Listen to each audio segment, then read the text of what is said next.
Coming up this week on the Digital Lifestyle Show, show 765, Gary's here and we've got lots to talk about. We'll be talking about new builds for Windows 10. We'll be talking about thermometers for your greenhouse, getting those on the smart home. We've got Microsoft Reorg, Surface Duo. We talk about Microsoft Edge, getting vertical tabs. I really like them. Parallels for running Windows applications on the Mac and lots more. So let's get straight to Gary. Gary, good evening. Good evening, Ian. A rather hot evening here. It's a sweltering issue. The sweat is dripping off me, but that won't stop me talking. So. No, I suppose we shouldn't complain. We'll soon be freezing in a wet English summer. But yeah, it's been nice this week. My tomatoes are started to go red, which is a good thing. And my courgette's massive now. It's about that big. So I don't know whether to cut it. So. We've got lots to talk about today. We've got Microsoft Reorg. We'll touch on that, on smart thermometers, new builds on the dev channel and beta channel, and some new features as well hidden away. Maybe get a TikTok update, parallels, and lots more. So let's start with, we'll start with the thermometers, I think. So last week I was talking about looking at monitoring my greenhouse remotely. So I've got one to test. I've not actually fired up this. This is a Grove Wi-Fi thermometer with hydrometer, which is measuring the humidity, which is actually quite important as well. So I've not got it yet, but it comes with its own little app, as everything does these days, a Grove app. But it goes on your Wi-Fi. You pair it via Bluetooth, it goes on the Wi-Fi. It's got a LCD screen on it, which is one thing I wanted. So it's only a small little device. But you need the LCD screen on, otherwise you have to get your phone out to see what the temperature is. But then that's never any good. This pairs back with your phone and will update the temperature. And even if it drops off the Wi-Fi, it will update the temperature when it gets back on the Wi-Fi as well. Because that's one of the issues. The greenhouse is the bottom end of the garden, and then Wi-Fi range is a bit dodgy down there. So I've got that to set up, so I should be able to report on that next week. Because my Arduino was working great, but paired up with the Raspberry Pi, which does the communication to post the temperature, it's taking too much power. And I'm having to replace. I'm using a phone charger battery pack, and it's running out every day. Really, so it's not really practical. You want something that you can plug on, runs on a couple of AAs, and that's all it needs. So I'm going to try that. But I did realize afterwards I could have got a Zigbee sensor, couldn't I? You could have done, yes. But you do need a Zigbee controller, don't you, for that? You do, yeah. I mean, I've got quite a few RF thermometers scattered around my flat, which are just using the 433 megahertz. But I'm not sure that would stretch from your garage. That might be a bit of a stretch. And Zigbee would probably be a bit of a stretch from your greenhouse as well. Yeah. So that's a bit of a challenge to go that far. So one of the things I was thinking of doing is using a power over so Ethernet over power, Wi-Fi booster, and putting it almost in the corner of my office over there, looking outside over the garden. So I thought that might be my next option. But I was having a look around. There's quite a few different options as well as making your own. But I think I'll try some of these out and see which work best and report back. The only one thing that this doesn't do IFTTT. Yeah, it was a very nice one that I saw, but it was a little thermometer, but you need a dock. I think it was called I can't remember what it's called now, Smart something, and it needed their little hub, and the hub was out of stock and not likely to come back in. So there's not much you could do with that, but because ideally IFTTT would give you the option then to trigger something else. Yeah, I'm just wondering how long range the Xiaomi ones I've mentioned before on the show are. Remember that because they've got temperature sensors as part of that kit with long water sensors things, and that's using Zigbee. But obviously because it's one kit, it's all compatible with each other. Yeah. I've certainly had quite long range on those. It may be possible to do something like that. But yeah, I mean, but Wi-Fi is obviously the most convenient way to do it. If you can get the Wi-Fi out there, it's which is usually the easiest thing to do. Yeah. So I'm going to give that a try, and I'll report back next week, and we'll see if I can control or at least I don't want to control the temperature. I just want to know the temperature, and I want an alert if it gets above a temperature or below a temperature. And then I can go to open the window. While we're talking about Wi-Fi, actually, I've just sorted out a problem a friend of mine had in their garage. They've got a smart charger for their car, which needs to connect back to base to operate properly, and it wasn't working properly. And the provider said, well, we've got an Ethernet port on it, you can plug that in. And they thought, haven't got Ethernet in the garage, it's a long way from the house. And I solved the problem by putting they got decos, a TP-Link deco, mesh network in the house. So I just had an extra deco out in the garage for them, and because that's actually got Ethernet ports on it, that became an instant bridge between the two sets of Ethernet, and actually works way better than using a Wi-Fi extender to do it. Because it's using the back channel to do that communication. So, which is pretty quick. So yeah, I was very impressed with that. Actually, that worked really well. Yeah. No, that's quite a good solution. I think you could use. I suppose you could. That's where you could use the power line infrastructure if that's another way of delivering that Wi-Fi. Yeah. Well, the power line would have been a problem there because they're on two separate phases. So the house and the garage were on separate phases, so you couldn't actually do that. But obviously this way worked perfectly. Yeah. So worked really well. When you put these smart points in for your smart charging points in for your car. Are there different ones for different manufacturers, or is there a standard? Well, all the chargers have a standard. They're Type 2, what they call Type 2 chargers now, and all the cars have the same connector for that. There used to be a Type 1, which was the old Nissan Leaf used to have, but I think now everything's got Type 2. What is different is each individual charger and how they communicate back to the base, and whether they've got an app and whether they actually are smart charging. All chargers which you can install now with the government grant, the OLEV grant. I can't remember what OLEV stands. It's something like Office for Low Energy Vehicles or Low Emission Vehicles or something like that.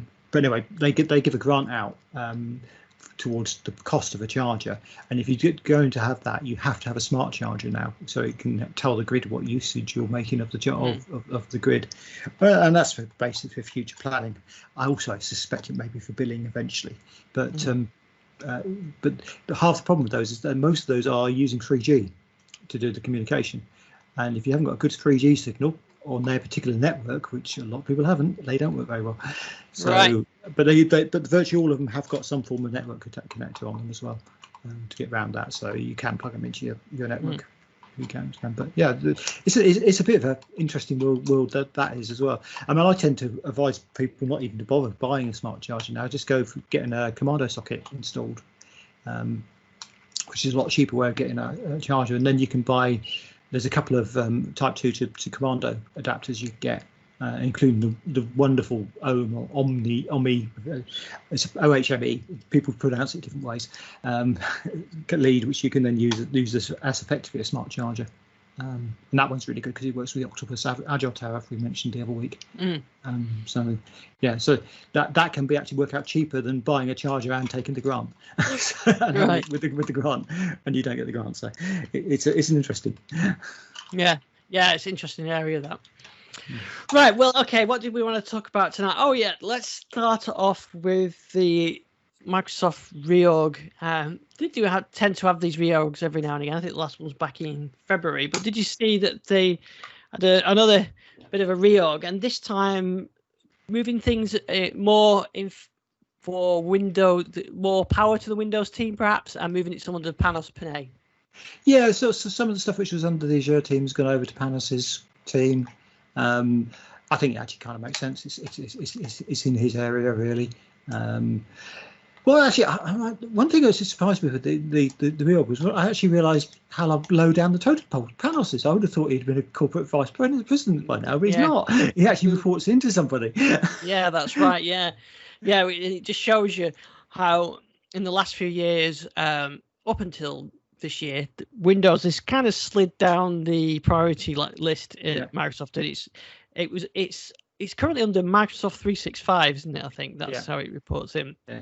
But obviously they've got this renewed focus, which they talked about. I think it was back in March, and it moves some of the core engineering, doesn't it, back into the same team now. So hopefully, I think they've got is it Cosign Group or something like that? The Cosign Group. Yeah. What was that sound? A core operating and intelligent edge or something like that. Something like that. Yeah. But it's good to see that being moved into one area, and hopefully that means we get, with this renewed focus on Windows, that we start to see some of the investment in Windows 10 and just not just keeping it ticking over, but actually bringing some innovation to it. Yeah. And maybe we'll see some more polish and better. I think part of this brings in some of the deployment tools as well, isn't it? And including some Visual Studio stuff as well. It does, yeah. There's a little bit. I mean, that one's a little bit strange because that's going to split the Visual Studio team, which is a bit weird. But yeah, other than that, it makes, most of it seems to make perfect sense in terms of the organisation, bringing them people who work together under the same boss. Yeah, which is quite kind of a reasonable thing to do. Yeah, because I think it's a great idea to bring some more innovation to Windows 10, and we'll talk about some of the other stuff that they're bringing to it. I think what needs to be looked at now is how they're doing the testing on the Windows Insider program, especially around the dev channel and the beta channel. We've seen the dev channel really not getting very much dev features. It's dev development, isn't it? And yeah, we don't seem to be getting any development features, or half-baked features, or this is a preview of a feature that's not finished yet, but it's coming soon, like we did a few years ago. Even thinking like back to sets, where we saw a whole new thing that didn't actually ever make its way into a shipping product, but that's part of being on that. Well, at the time it was Fast Ring, but I think in fact it was Skip Ahead, I remember. But that's part of being on the inside of builds, of testing things that may or may not ship in the future. But I don't think we've had that for a while. No, but I think the focus has been different. I think the focus has been a lot on dev stuff. I think that's probably part of the reason we've had a really fairly major focus on the under the skin stuff recently, going forward. And then obviously that tends to preclude new features because you want that stable before you start putting new features in. And whether there are new features, I mean, what does Windows need? That's the question I always ask myself. What does actually Windows actually need at the moment? I think I'm thinking of things like the new start menu and some things like that. We really didn't get to see that until it was finished. Yeah, true, and that's a fair point. That wouldn't have been precluded. That I think that moved across from another build effectively. So I suspect that was part of the 10x stuff, which they were talking about, and that moved across last minute into the main build when they pulled the 10x stuff. And then they very quickly moved that to the beta channel. Yeah, because and really what I would like to see is a bit more of under the covers and a bit more of. I'd like to see the dev channel go back to what it should be, what it used to be, is where we get to test things that are in development, not fixed yet, and we can get our feedback in before they actually finish them.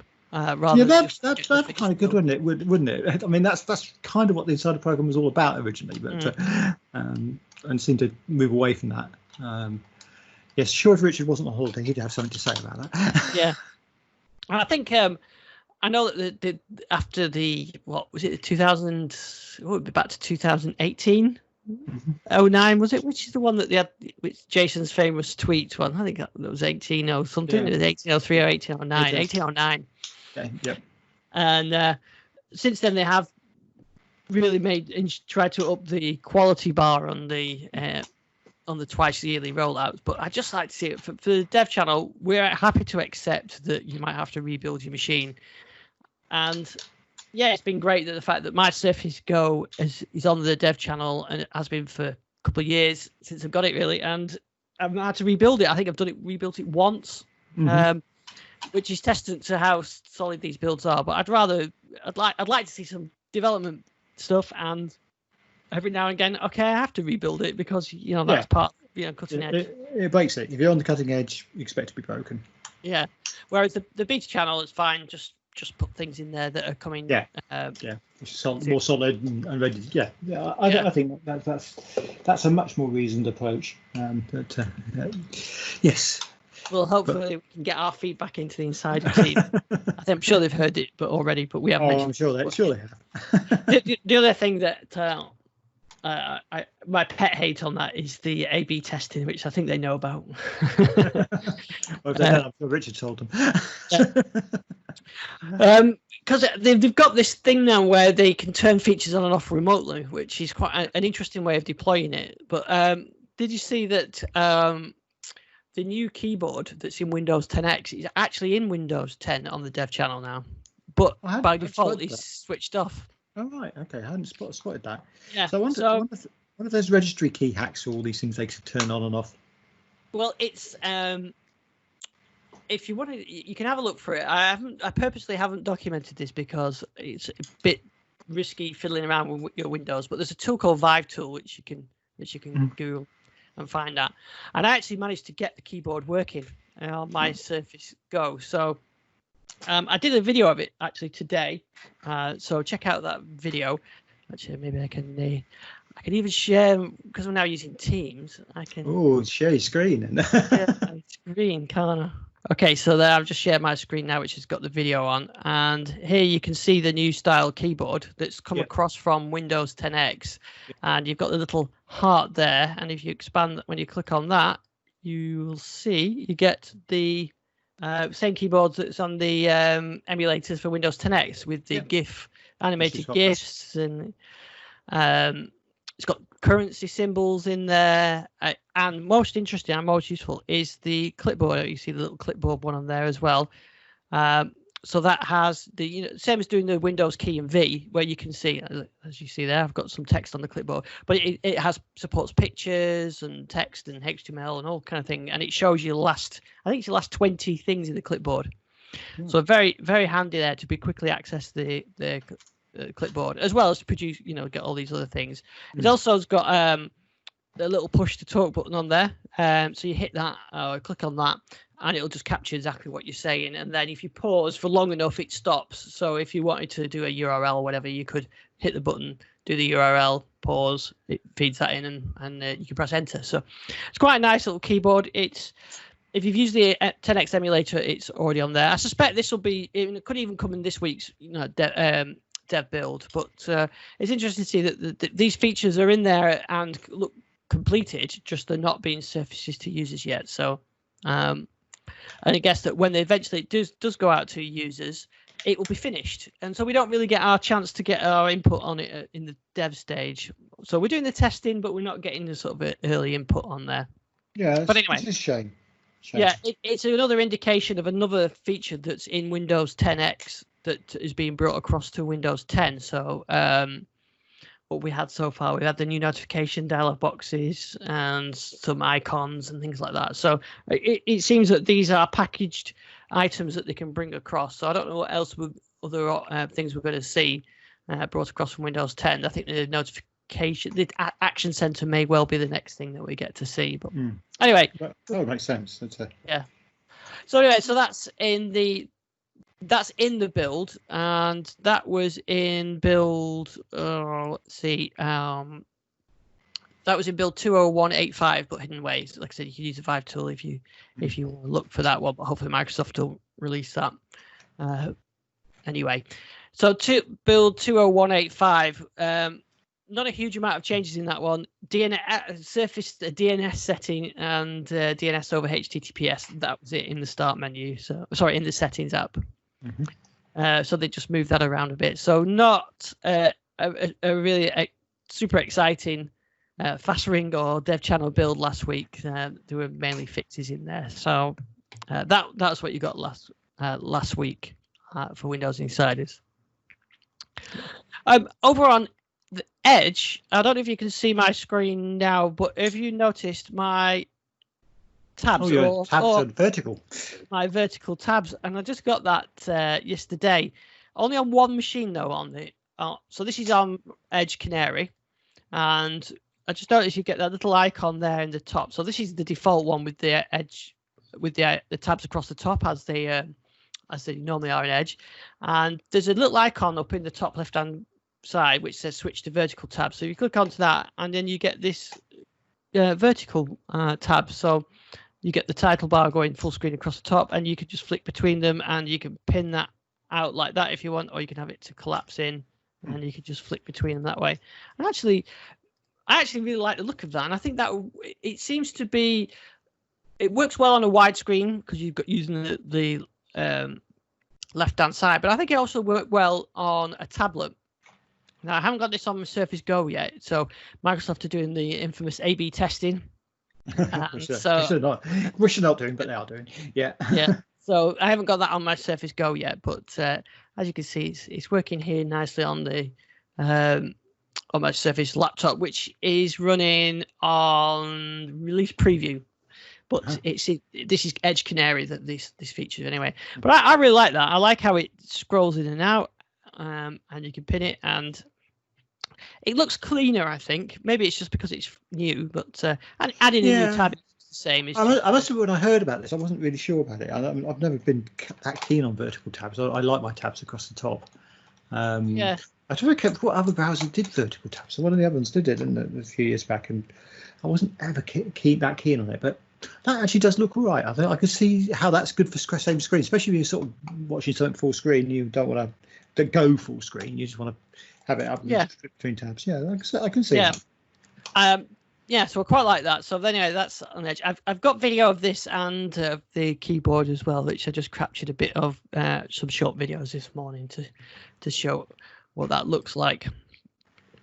The other insider dev news, we did get an update to the beta channel just before we recorded tonight. So there's so that's 19.04.2.450. Just 2 fixes on that one, allowing UWP fixes for UWP authentications with enterprise authentication. So again, and there's some security update as well in that as well. So these seem to be these because the beta channel is and 20H2 is the same as 20H1 with some features turned on and off effectively. These updates tend to be on both sides. So I would imagine that in fact, you can check out my service. I would imagine that it's Patch Tuesday today, isn't it? So I imagine that that will also be hitting the release preview and probably the release devices of Windows 10 on the May 2020 update. So I'll do a check for updates and report back on that. Cool. Excellent. Now, if you're running Windows 10 and you're on a Mac, there's some interesting updates to Parallels this week. Yeah, so Parallels 16, which is the new version. This is I said there's some really interesting stuff in this anyway, but probably the biggest news on this one is the whole point that it's actually going to work with Big Sur, the new version of the Mac operating system, which isn't actually out yet, but it's ready for it. And the really interesting thing with that is that in Big Sur, Apple banned things called KEXs or Kernel Extensions, which is basically a way of extending the kernel operating system of Apple, which they've never been that keen on it. They don't control it. It gives them potentially support issues.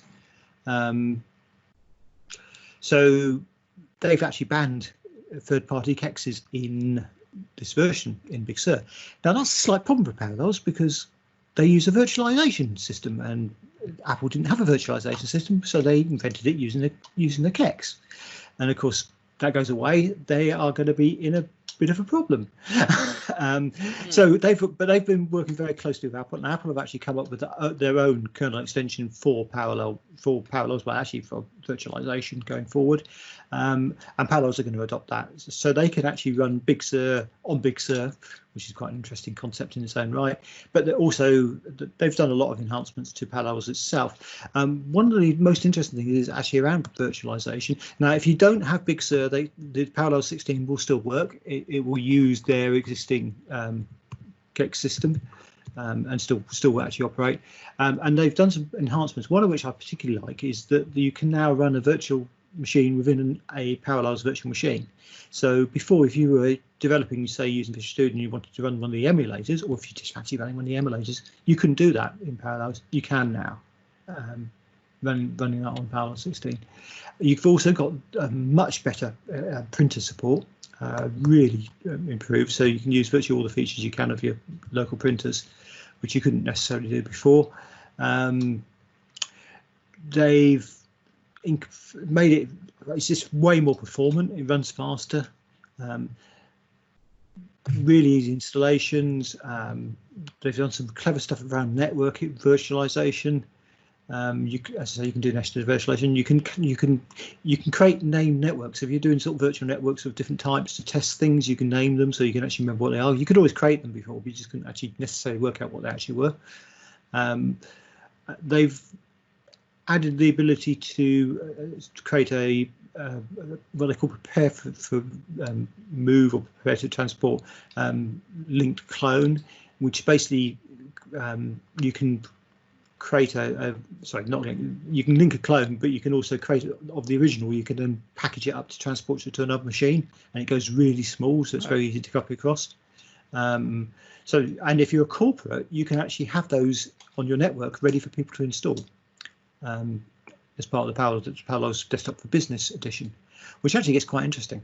One of the things I think from a user point of view, which is very interesting, is I've always quite liked their remote support system they've got, their remote access system they've got, which was okay, but you had to have it installed at both ends to be able to use it, which made it difficult for doing that sort of in-home household family support system. So family and friends type thing. They've now added to Parallels Access, which is the remote access system, the ability to do a personal help where you can just get a link an access code you can pass to the other end to set up, and they can then dial in and support you very easily. Right. And one of the other things which I haven't quite figured out what this does yet, and I will look a bit more into it, but Parallels Access now has the ability to support OneDrive and Google Drive storage on Android. Right. So, yeah, some interesting stuff. Better gesture recognition. If you've got a gesture-enabled touchpad, you can do some of the gestures you couldn't do previously on Windows, all that sort of stuff. But generally, it's a really good update. One of the things they've also announced this week is a cooperation with Google, which is going to be very interesting, I think, going forward, to bring Parallels to Chromebooks. Yeah, I've seen a few articles on this. Yeah, so this will actually allow you to run Windows apps on the Chromebook, but the really interesting thing is you will not have to be on the internet to be able to run them. You'll be able to run them locally. So they're doing Windows emulation effectively in Parallels on Chrome. On Chrome, Chromebook. Yeah. No more major details of that yet, but they were certainly announced that this week. So I think that looks really exciting. Yeah, because I mean that's one of the main limitations with with Chromebooks, isn't it? Yeah. I wonder how they're doing that.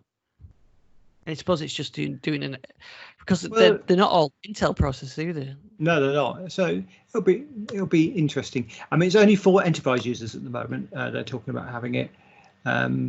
So I mean, they haven't mentioned whether they'll ever do a home user type version of it. I would like to see it because I think it could be quite good. But yeah, I mean, the idea would be that you as a owner of a office network could actually offer people the option to have applications running on their Chromebook, potentially your business applications running on your Chromebook. So yeah, it's an interesting tool, Parallels. Like when I was using a Mac, it was a device I found very handy for running some Windows applications and that you couldn't run on a Mac. Yeah. Oh yeah. Just don't have that need now because I run everything on Windows. But yeah, it's a good application for that, and especially for developers, I think, who are running multi-platform. Oh yeah, it definitely is. It definitely. I mean, it's certainly something almost essential for me when I'm running on the Mac doing development. Yeah, definitely. Yeah, good tool. How much is it? It's not hugely expensive either, is it? No, it's not. Let's see if I can find the press release actually. just to remind myself. But it's not. It's I think it's under $100, isn't it? So it's not a huge amount. Yeah. So an upgrade from any previous version is £39 and 99p, and a new subscription is £69 and 99p. Or you can, that's a subscription, or you can buy a new perpetual license for £79 and 99p. And so you supply your own Windows 10 license for that? You do, yeah. Yeah, I remember that. Yeah. I mean, if you've got a Mac and you need to run Windows, well, it makes sense. It's a lot cheaper than getting a second device. So yeah, definitely a nice set of services. It is.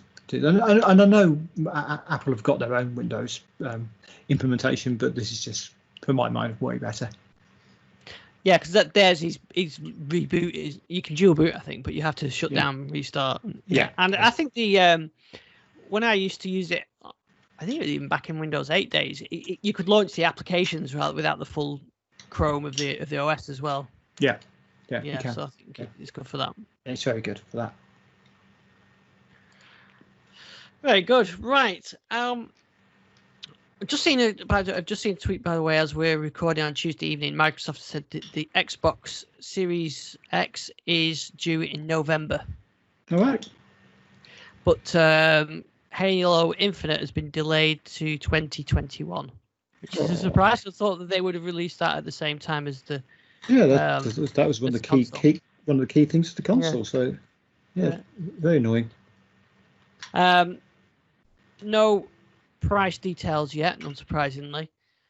When we get some firmer details, we can get Jason back on the show to see whether he'll be going for an Xbox, new Xbox, the Series X. Interesting that my son Jack, that built his own machine, his own gaming PC, he's not bothered about the Xbox. He's a massive Xbox fan because he's got one, but he said he won't be doing it this time because everything comes out on Game Pass, and he likes his own gaming PC, so he'll just play the games on Game Pass. Did we talk about the Ultimate Pass on Xbox? I don't know whether we did. Is that the one that comes with Game Pass Gold and xCloud? Yes, yeah, basically. Yeah, no, so we didn't talk about that. Well, xCloud has effectively gone away, and it's now in part of that subscription. Yeah. So and I can see that being the only subscription going forward somehow, because it's actually quite difficult to buy a gold subscription, a live subscription at the moment. Yes, it is, isn't it? I tried to buy one for a birthday present for my other son. I think it was back in May, and you couldn't buy 12 months. No, you could only buy 6-month ones. They used to always do 12 months, and sometimes you'd be able to get like a good deal on a 2-year one. I think that wasn't for Game Pass, that was for Xbox Live Gold. Yeah. So I guess what they're doing is merging those into a single Game Pass, so it includes Xbox Live Gold and the Game Pass as well. I wonder if they would move some of those basic Xbox Live Gold services to be free, like multiplayer gaming, if you've got, but then kind of shift everything down one and make the premium package be the one that's got the Game Pass in it and the streaming service in it as well. That's what I could see happening. Yeah, definitely. That's kind of where I'm going in my thought patterns on what they'll do with it. Yeah. I know Jack's bought. He has a subscription to the Game Pass, and he's using those on his Xbox, on his PC, because they go through PC as well. Actually, what we don't think we did. Did we talk last week about the xCloud on iOS? I don't think we did. No, I don't think we did. So, no, this is where it would be time for a Richard rant. But he's not here, so I just update on that. So xCloud is due to be shipping soon. So xCloud is Microsoft's gaming streaming service, where you can stream games from the cloud, like Google Stadia. But did you see that on iOS the beta expired, and on Android and PC the beta had about 100 games or something like that, so you could test it out. On iOS it only ever had the one game, which was Halo Master Chief Collection, and the beta expired and hasn't been replaced. And Microsoft actually came out and openly called out Apple for saying they won't approve it. Apple say it violates their terms because they can't verify the games. And Microsoft is saying it's anti-competitive for banning these services, and Apple are the only provider that's banning game streaming services. They've also not approved Google Stadia as well, so it's not just Microsoft that they're stopping. But it was interesting that Microsoft specifically called Apple out on that, rather than just, quite often you see press releases say, well, we're trying to work with Apple or whatever. But in this time, they actually called them out and said it's anti-competitive. Yes, which is interesting, isn't it? When Microsoft starts saying that, I think Apple should start being a little bit worried. Yeah. The streaming service is an excellent idea, and if it works on every platform apart from iOS, it's not going to hurt iOS sales, but still, it's not good for Apple to do that. No. And I suppose there's various points of view of it. It's one, they can't approve every game, so they can't. So their policy is they can't approve every game doing this way. Although I suppose technically they could, but they don't want to. But they allow streaming services like Netflix on there, and they don't approve every movie. No, true. And they allow user-generated content from YouTube and from Twitter and from Facebook. So you can see why Microsoft are not happy with that. And I wonder whether this is just another thing that's going, because I think the EU are looking at the App Store, aren't they? Antitrust. And I think the US are looking at it as well. So probably not good timing for Apple to do that. But because actually the iPad would make a really nice little gaming console. It would, yeah. I think Apple have got to think this through, because they're so protective of their 30% on the store. I think they're actually starting to impact their own sales of their own hardware. Now, maybe that's because they don't care about the hardware sales. They're subsidising it from the store, which wouldn't surprise me. But if that is the case, then, yeah, fair enough. But it is anti-competitive. I've often heard this said, it's not anti-competitive because you can go and buy an Android phone. But I think that's a very fatuous assumption that people want to. So basically, from my point of view, I have to go through Apple to get anything on the iPhone. There's no other way of doing it rather than people routing, which is obviously, again, contrary to Apple's terms and conditions, although they have to allow it. So I think it's a challenging time for Apple at the moment, I think. On this, I think that they have to think very carefully what they do and don't do.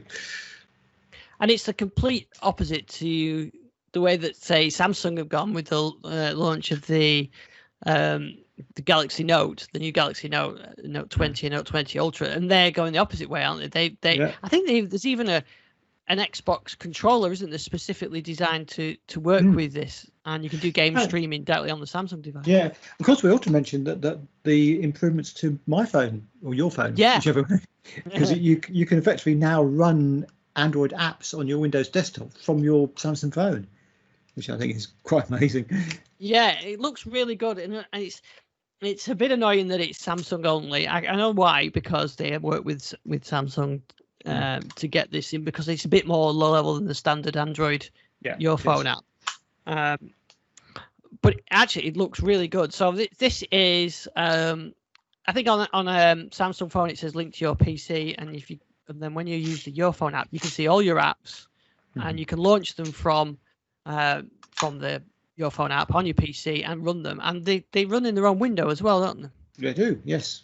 And it's just like running them on the local machine. And you can pin them to the start bar and all the stuff you can do with a running Windows app. So, I think that's really interesting for me, because, for example, I was checking my cameras today, my Arlo cameras. Now, I use the Arlo app. There is a browser. There is no Windows app. There is a browser-based one, and the browser-based one is fine. But I like the app, and I could just pin that, and because I've always got the phone on me, and that's the thing. Most people have always got the phones nearby, even if it's in your pocket. So you can run those apps. You can run the chat apps, or or whatever, your Hive heating app or whatever it is, you can just fire them up through there, save you, even if they don't have a Windows app. So I think that's a great idea and works really. It's just a shame it's Samsung only. But it's there. It's on quite a large range of Samsung apps. Samsung phone. It's not just the newest, the S20 or whatever. It's on quite a few of those. But I say the Galaxy Note 20 looks a nice phone. They did two versions. There's the standard one and the ultra one. The standard one's about 800 quid. I think the ultra one's 1300, something like that. But it's the 5G one and super duper one. I think, as I've mentioned before, my Pixel 2 XL is dying. No camera on it or anything else now. So if I wasn't waiting for the Duo, or if we find out the Duo isn't coming to the UK, I think then a Samsung phone would be what I would get because of this integration. Yes, yeah, it'd be interesting to see what they do on the Duo, because obviously that's a Microsoft product. So will they have that sort of level of integration there as well? You've got to think so, haven't you? That would be a bit of a disaster if they have a worse integration on their own device than they do on a Samsung device. Yeah, although it's happened before, hasn't it? Yeah, it has. Yeah. So I've just shared my screen on that, so it shows you that from the Microsoft blog post with how those apps interact. But I think it looks great, and it's definitely a reason why, as a Windows enthusiast, you would buy a Samsung phone over a Pixel or something else, because that integration is built in. So there was rumors that the Duo might ship next week. It might even be announced this week. So we'll have to wait and see. We still no idea on pricing or markets.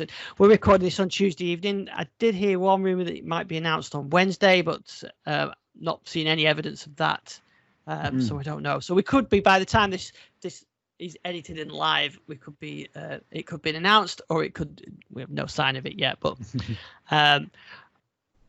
I think the number of pictures now in Microsoft, I don't think there's anybody left at Microsoft who hasn't shared a picture of themselves using a Surface Duo. Even some of the Google people have started sharing pictures using them. So it's got to be ready soon, and I've seen some of the renders and everything else, and it looks like a really nice phone, hampered slightly by older processor and no 5G and that kind of thing. So we think. We don't really know until they announce it. We may find out this week. But I'm definitely on the top of my list for devices to get next would be with a Duo. But if it turns out that it doesn't come to UK, then I think one of the Samsung ones would be also looking good for me. I really do like that integration, and like I said, hopefully the Duo has got that. I've seen some of the pictures that the Microsoft execs have been posting of the Duo, and things like Teams meetings and OneNote and browsing, and it looks great with the dual screen. So I think it would be a nice device. And I've seen a couple of renders with pens on it as well. It looks like the slim pen that's on the Surface Pro X. So whether you would need to buy another pen, I'm not quite sure. Whether all the existing Surface pens will work, I don't know. Well, we don't know do we know what the digitizer is? I don't think I've seen that anywhere. No, I've just seen a couple of renders, and one of the renders had the pen, and it looked very much like the Surface Pro X, the thinner pen. So maybe that's the one that's coming in it. But we'll have to wait and see. I certainly top of my list. So hopefully by this time next week we might be able to say, we'll know. Yeah, you'll know if you've got it on pre-order or not. Yeah. If not, I'll be ordering a Samsung. I don't know whether I would go with the S20 or the Note. I think I had the original Galaxy Note, because you all laughed at me the size of my phone. Yeah, we did, but we're not laughing now. No, because it's actually, I think it was only 5-inch. It was small by standards of some of the old Galaxy. Yeah, because it was a lot bigger than the iPhone at the time. But when you look at the iPhone now, which was the one I had, the 3G. It's tiny compared to when you look at like the iPhone 11 and that kind of thing now. Modern stuff has got bigger. Mind you, I think as my eyes have aged, I'm quite glad that these screens have got bigger. Yeah, absolutely. I know what you mean on that. I was looking at I think there's a new Galaxy Watch coming out, and I think I've got the 40mm one. There's a 42, and maybe I think there might be a 44. I wish I'd gone for the 44 one. Talking about watches, I've been sent a watch to review actually. I don't know if you can see on the camera. So this is the Xiaomi. I think it's pronounced Hailu. Right. LS02, and it's about 20 quid. And Wow. it's got virtually all the functionality of a normal, something like a Fitbit or whatever. It's got heart rate monitor. It's got all the steps counting and everything like that. OLED screen. Appears to have a good week's battery life. Seems to, I mean, it's really quite impressive actually for the money. The only thing I found quite restrictive on it is it's only got about 3 watch faces on it, which aren't very attractive. So you can't change them very well. But that was okay. And it's obviously tilt to run, and the tilt mechanism doesn't seem to operate particularly well to wake up. I actually worked that time, unusually so. But yeah, but for the money, that's a pretty impressive. Useful. I mean, compared to a lot of the watches you get at that sort of price, it's not. They're. I mean, okay, the band's cheap on it and it's plastic, but as a fitness watch, it's pretty good. Yeah, that's not bad. I mean, especially when the usage that you get out of a device. I mean, I use mine for the fitness tracking. I use it for the stress and heart rate and notifications. And if you can get notifications and your heart rate tracking, then you're not far off everything. I mean, it does all the notifications. It's got all the heart rate stuff on it.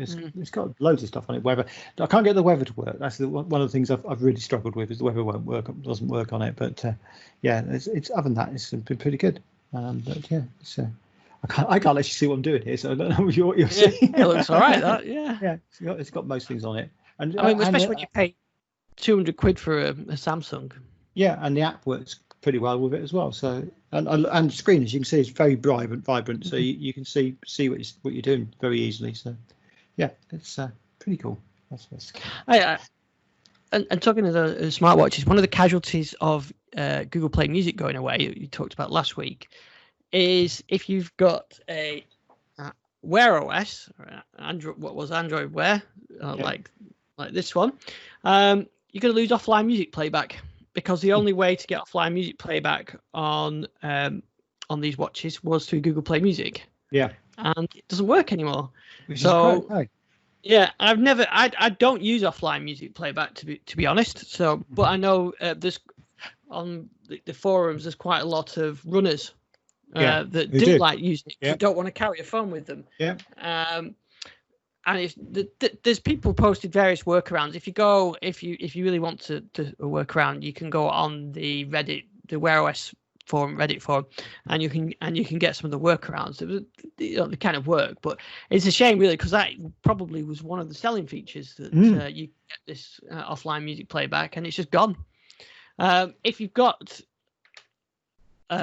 whereas on the Samsung Watch, this one works with Spotify. It doesn't work with Google Play Music, never did, but Spotify, and that does support local music playback. So it's okay.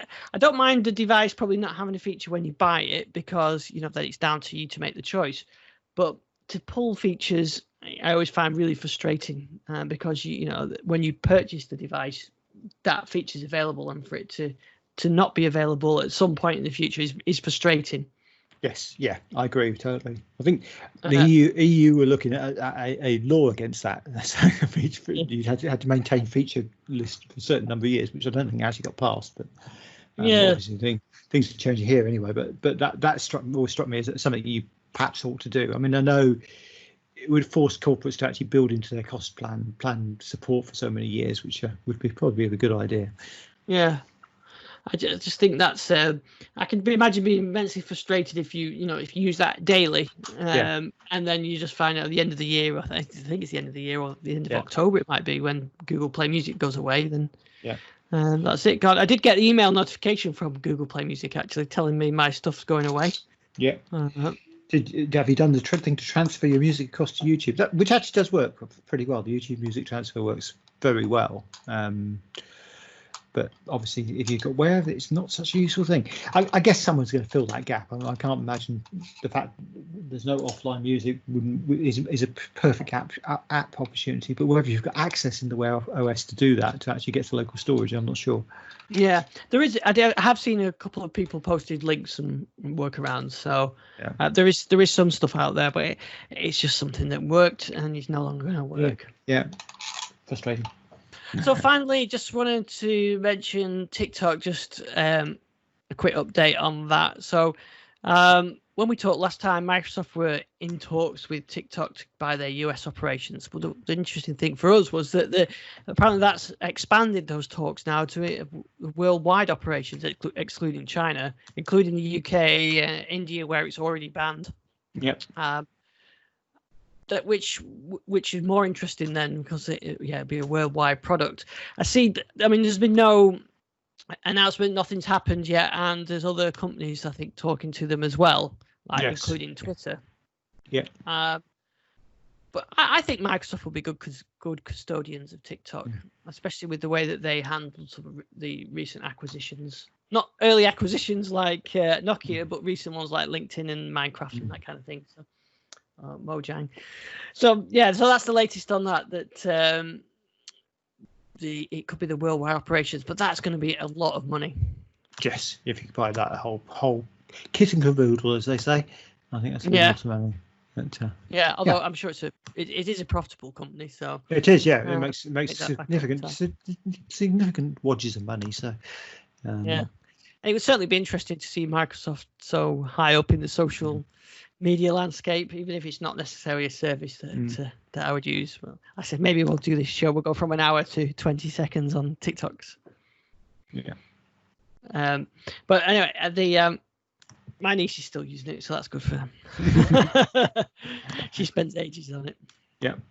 Which seems to be its appeal, I think. Why it's the appeal of the platform is it's not one of those things that it's got that sticky factor to where people really do spend time on it. Yep. Yeah, it definitely is. As we said last week, it works well with shorter attention spans, so it's good. Yeah. So if you've got to the end of this show, then you've obviously not got a shorter attention span. So well done for staying and listening. It's the end of the show. So I think that's just about all the time we've got for this week. Is it next week, Gary? We're maybe having a guest. Yes. We may have a guest or two get next week. A guest or two, a very top secret, very exciting guest or two next week. Yeah.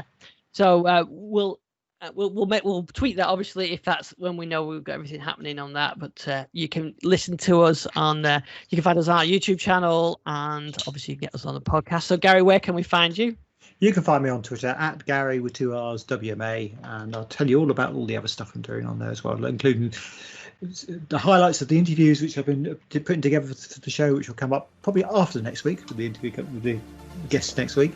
All the EV stuff I've been doing, but I'm also publishing some of the full-length versions of those on my YouTube channel as well, which I'm doing pretty well, I have to say. Excellent. Right, well, we'll be back same time, same place with our special guest, hopefully, and we'll see you next week. Take care. Thanks to Gary. We'll be back same time, same place next week. You can email me ian@thedigital.com. I'm at ISDixon on Twitter. See you next week.